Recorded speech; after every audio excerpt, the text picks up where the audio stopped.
He was still a boy when the winds of fate swept through his life. At about 9 years of age, Temujin's father, the great chieftain Yesuge, was struck down, some say by poison, and the proud Borjigin clan quietly turned away from the grieving family. The camp's fires burned low, and the tents sat silent as his people departed. Left only with his mother and siblings, Temujin felt the long nights of hunger and cold.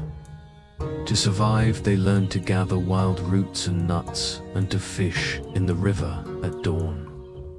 Under the vast sky, he held his mother's hand and listened to her soft encouragement as they foraged. Thankful for every morsel, those early years taught him that when the tribe abandoned his family, it was up to him and his mother to keep hope alive in the empty steppes. They spent days tracking game through tall grass and nights huddled around a small fire, and over time the boy grew quiet strength from these trials. As he grew older, more challenges met the determined youth. The powerful clan of the Teoshin, old rivals of his father's family, took notice of the fatherless boy living on the fringes. At times they captured him, holding him among their own tents, far from any friendly face. But even in captivity, Temujin's spirit did not break. He waited patiently, learned the patterns of the centuries, and when a feast of music and wine relaxed the guard's attention, he seized his chance. One dark night he slipped away into the tall reeds by the riverbank. A kind-hearted herdsman named Sorkinshira, who had glimpsed Temujin hiding in the water earlier, gave the boy shelter in a warm yurt for a few days at great risk to himself.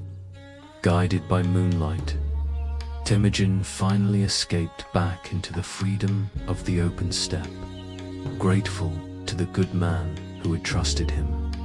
He had learned that even far from home, unexpected friends could light the way. Temujin also found loyal companions, among other Mongol nobles, as he grew strong and confident. He married Bert, the daughter of a respected clan leader, when he came of age, and her gentle presence gave him new purpose. In honor of his father's memory, he sought the counsel of Togrul, the Khan of the Karat, and presented him with a prized sable cloak as a gift. Togrul, remembering the old oath he had shared with Temujin's father, welcomed the young man under his protection. Temujin also renewed the bond with his childhood friend Jamuka. Together they exchanged arrows and became sworn blood brothers in the traditional Anda Pact. With Togrul's backing and Jamuka's friendship, Temujin's clan grew in confidence. Those loyal days were tested when darkness fell across his camp. A band of raiders swept in on the winter wind and carried off Bert into the wilderness. In his heart, Temujin felt a fierce storm of fear, but he did not face it alone. He sent word to Togrul and to Jamuka. True to their oaths, each raised an army at his call. Beneath the pale moon, the warriors of Karat and the sons of Jadaran rode out together. At dawn they surprised the Merkid bandits deep among the larches, and in a swift clash of spears, Temujin's heart leaped with relief. His beloved Bert was freed. A few moons later, she bore him a son, Joki, and even the gentle birth felt like the calm after a storm. In those days it seemed the world had smiled on Temujin. He had found both love and the loyal support of great leaders. With each passing season, Temujin's own following grew as well.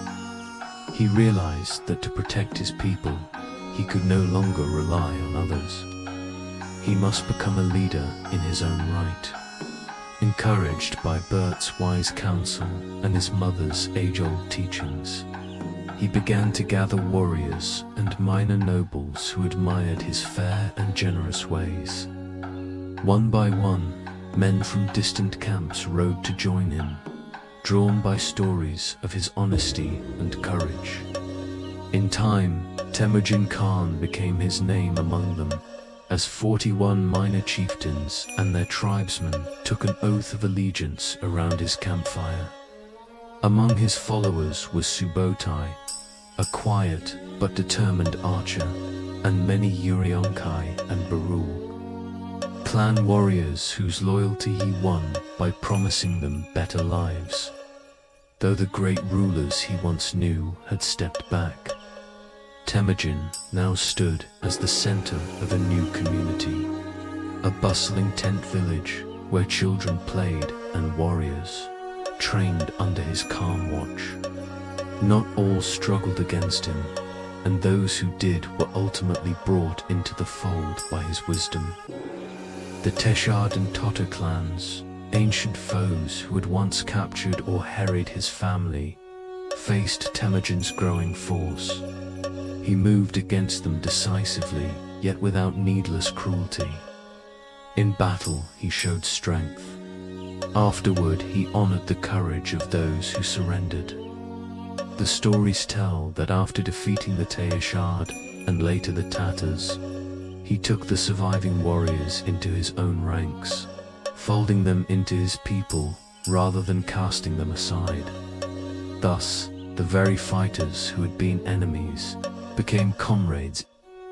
In this way, Temujin's camp swelled with numbers and with new faces, as the scars of old feuds slowly healed into loyalty. Through fairness and patience, he wove the tribes closer together, each step taking him higher toward his destiny. And so in the summer of the year 1206, under the ancient blue sky of the steppe, the moment he had long prepared for finally came.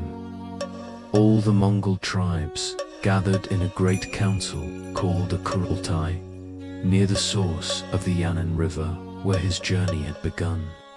Around a single fire sat dozens of khans and chiefs, their accents from every corner of the steppes. When they spoke his name, it was spoken with reverence. Temujin Borjigin would now carry the title of Genghis Khan, universal ruler of all Mongolia.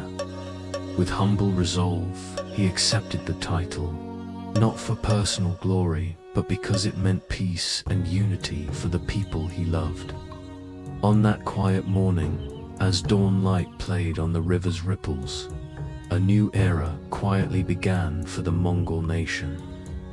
Now imagine that long journey behind him, from that frightened boy shivering in a wolf's den of hunger, to the thoughtful ruler gazing at a golden horizon. As night falls softly over the steppe, there are no drums or trumpets, only the gentle susurrus of tall grass. Perhaps Temujin, now Genghis Khan, pauses by a warm fire as embers drift upward to the stars. He breathes deeply, feeling the cool mountain breeze, and allows himself a moment of quiet reflection. The trials and triumphs of his life fade, like distant echoes. What remains is gratitude for those who stood by him, and pride in the peaceful strength he has woven among the tribes. In this gentle darkness, the dreams he carried so far are finally at rest, and all is at peace beneath the endless, kind sky.